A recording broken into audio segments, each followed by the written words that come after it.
welcome back for chapter 12. Now, if you can remember what happened in the last chapter, Charlie managed to get the last golden ticket, but he hasn't arrived home yet. So let's see how everyone reacts in the Bucket household when he tells them his news. Chapter 12, what it said on the golden ticket. Charlie burst through the front door shouting, "Mother, mother, mother!" Mrs. Bucket was in the old grandparents' room serving them their evening soup. "Mother!" yelled Charlie, rushing in on them like a hurricane. "Look, I've got it! Look, Mother! The last golden ticket! It's mine! I found some money in the street and I bought 2 bars of chocolate, and the second one had the golden ticket, and there were crowds of people all around me wanting to see it, and the shopkeeper rescued me and I ran all the way home, and here I am. It's the 5th golden ticket, Mother, and I found it." Mrs. Bucket simply stood and stared while the 4 old grandparents, who were sitting up in bed balancing bowls of soup on their laps, all dropped their spoons with a clatter and froze against their pillows. For about 10 seconds there was absolute silence in the room. Nobody dared to speak or move. It was a magic moment. Then, very softly, Grandpa Joe said, "You're pulling our legs, Charlie, aren't you? You're having a little joke." "I'm not," cried Charlie, rushing up to the bed and holding out the large and beautiful golden ticket for him to see. Grandpa Joe leaned forward and took a close look, his nose almost touching the ticket. The others watched him, waiting for the verdict. Then very slowly, with a slow and marvellous grin spreading all over his face, Grandpa Joe lifted his head and looked straight at Charlie. The colour was rushing to his cheeks, and his eyes were wide open, shining with joy, and in the centre of each eye, right in the very centre, in the black pupil, a little spark of wild excitement was slowly dancing. Then the old man took a deep breath, and suddenly, with no warning whatsoever, an explosion seemed to take place inside him. He threw up his arms and yelled, "Yippee!" And at the same time his long bony body rose up out of bed, and his bowl of soup went flying into the face of Grandma Josephine, and in one fantastic leap this old fellow of 96 and a half, who hadn't been out of bed these last 20 years, jumped onto the floor and started doing a dance of victory in his pyjamas. And you can see in the picture here. "Yippee!" he shouted. "3 cheers for Charlie! Hip hip! Hooray!" And at this point the door opened and Mr. Bucket walked into the room. He was cold and tired, and he looked it. All day long he'd been shovelling snow in the streets. "Cripes!" he cried. "What's going on in here?" It didn't take them long to tell him what had happened. "I don't believe it," he said. "It's not possible." "Show him the ticket, Charlie," shouted Grandpa Joe, who was still dancing around the floor like a dervish in a striped pyjamas. "Show your father the 5th and last golden ticket in the world." "Let me see it, Charlie," Mr. Bucket said, collapsing into a chair and holding out his hand. Charlie came forward with the precious document. It was a very beautiful thing, this golden ticket, having been made, so it seemed, from a sheet of pure gold hammered out almost to the thinness of paper.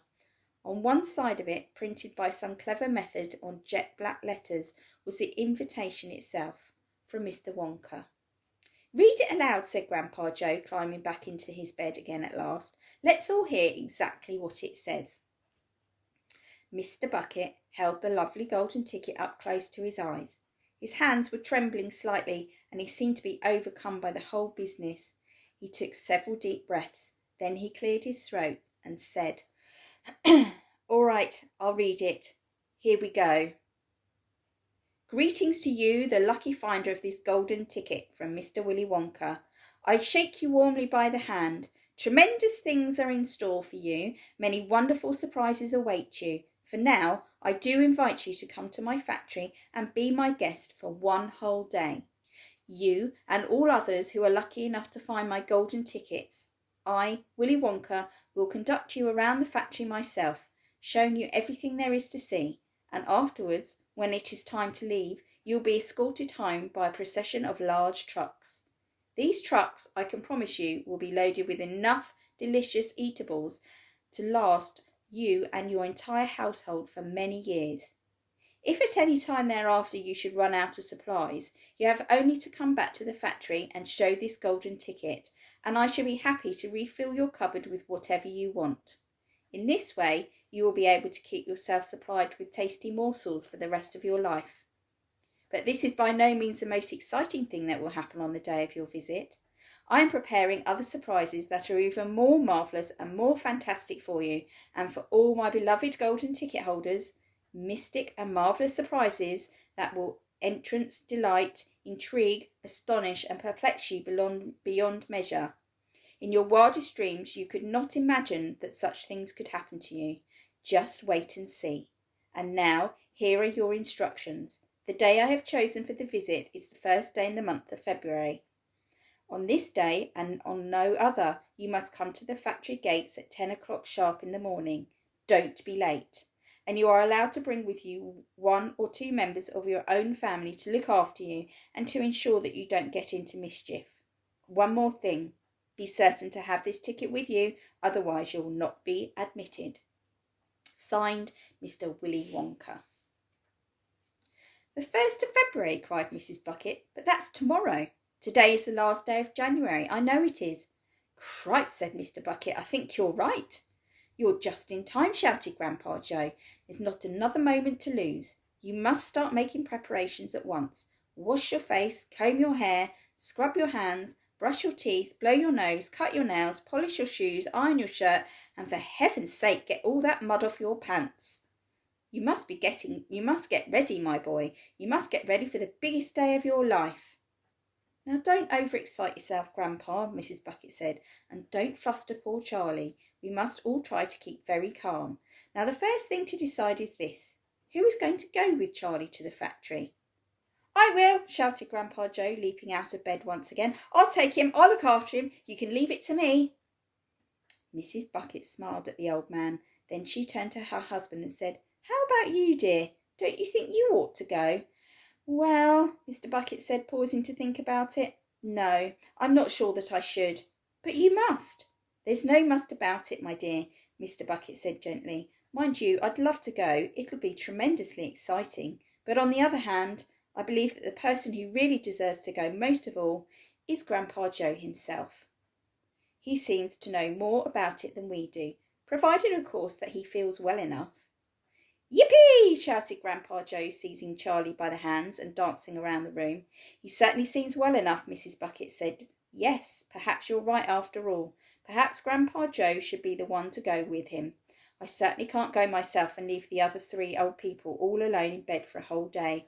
Alleluia, said Grandpa Joe. Praise the Lord.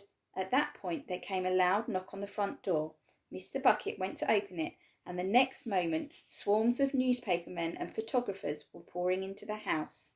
They had tracked down the finder of the 5th golden ticket, and now they all wanted to get the full story for the front pages of the morning papers. For several hours there was complete pandemonium in the little house, and it must have been nearly midnight before Mr. Bucket was able to get rid of them so that Charlie could go to bed. That's the end of that chapter, and you can see there Mr. and Mrs. Bucket and Grandpa Joe and Charlie all discussing about going to Charlie and to the chocolate factory. And can you imagine how excited you would be on the night before your trip to the chocolate factory?